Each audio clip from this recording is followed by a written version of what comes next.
My cousin showed up to my aunt's cookout in a brand new Range Rover and introduced me as the one who got him into investing. Everyone turned and looked at me like I'd been hiding a money printer in my closet. I laughed because it sounded ridiculous, until he added, loud enough for my dad to hear, "Yeah, he's basically my financial guy." I'm not anyone's financial guy. I'm a mid-level IT analyst who still compares prices on toilet paper. My cousin Dylan and I grew up close in that same grandparents, same holidays, totally different adults way. He was always charming, always hustling. Not criminal hustling, just the kind of person who'd sell used gym equipment on Facebook Marketplace and talk like he was running a startup. Last year he was living in a one-bedroom over a nail salon and driving a 2008 Civic with a door that didn't always open from the inside. Then, basically in the span of 2 months, he started posting like a minor celebrity. Steak dinners, courtside seats, a watch that looked like it could pay my rent. At the cookout, the Range Rover was the loudest thing there besides my uncle's opinions. Dylan kept tossing out little lines that made people glance at me. Me and my cousin talk money, you know? We keep it in the family. My aunt, who loves gossip like it's a sport, leaned in and asked what I thought about these new online accounts. My dad asked if I was doing crypto again, like I'd been caught smoking behind the garage. I tried to steer it back to normal. I buy index funds. Like a boring adult, Dylan clapped my shoulder. He's being modest. The weird part wasn't that Dylan was flexing. It was that he was drafting me into his story.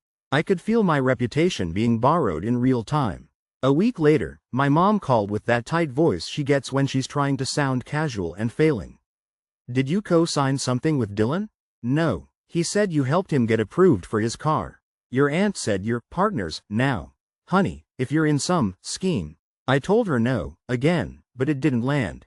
Family hears what they want to hear. And Dylan was feeding them a narrative where I was the quiet genius behind his glow-up. I texted him. "Why are you telling people I'm involved?"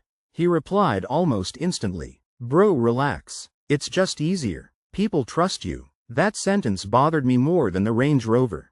2 weekends after that, the first real consequence hit. I got an email from our credit union thanking me for my recent application. I hadn't applied for anything. It wasn't a full approval or denial notice, just one of those automated, "We've received your request" messages. There was a phone number at the bottom. I called, expecting a mix-up. The woman verified my name and last four, then asked, "Are you calling about the personal loan?" I didn't apply for a personal loan. She went quiet, then did that careful customer service tone shift. "It was submitted online. It looks like it's for $15,000. The contact email is." She read out an email address that was not mine. It was something like myname.consulting@, with my name spelled correctly and everything. My heart didn't leap, it sank slowly. Like an elevator cable snapping in a movie. I asked if the application listed an employer. It listed my company, my actual company. I hung up and sat there trying to make it make sense. I hadn't had any data breaches that I knew of. I'm careful, 2-factor on everything. But Dylan knew my birthday, my address history, my employer. He knew what to type.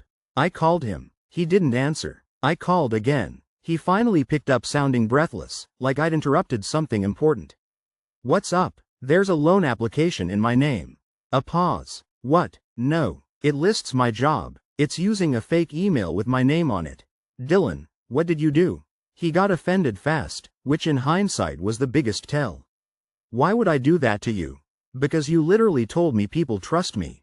He sighed like I was being dramatic. Okay, it's not like that. I was just helping myself build credit.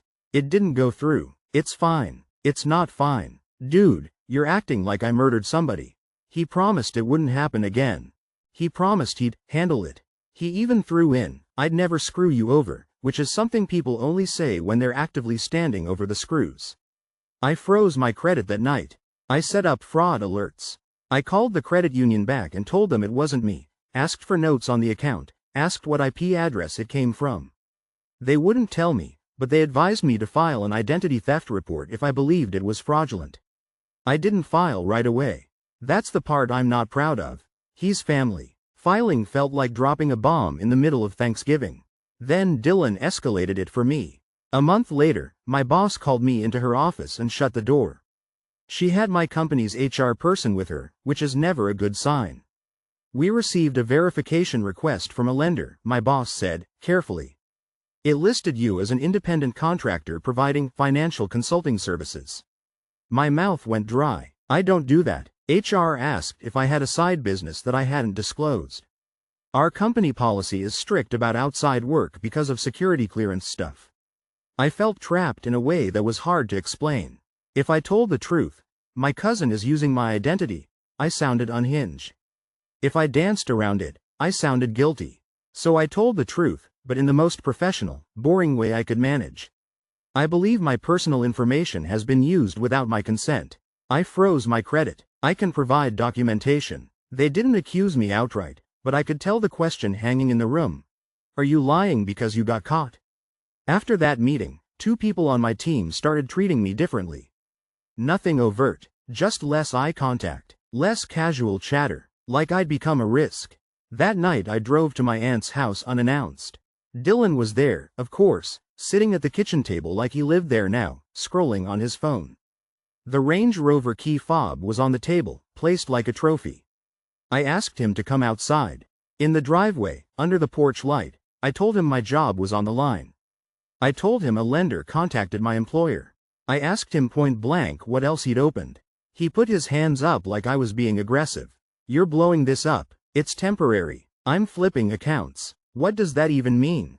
He looked over my shoulder toward the house, then lowered his voice.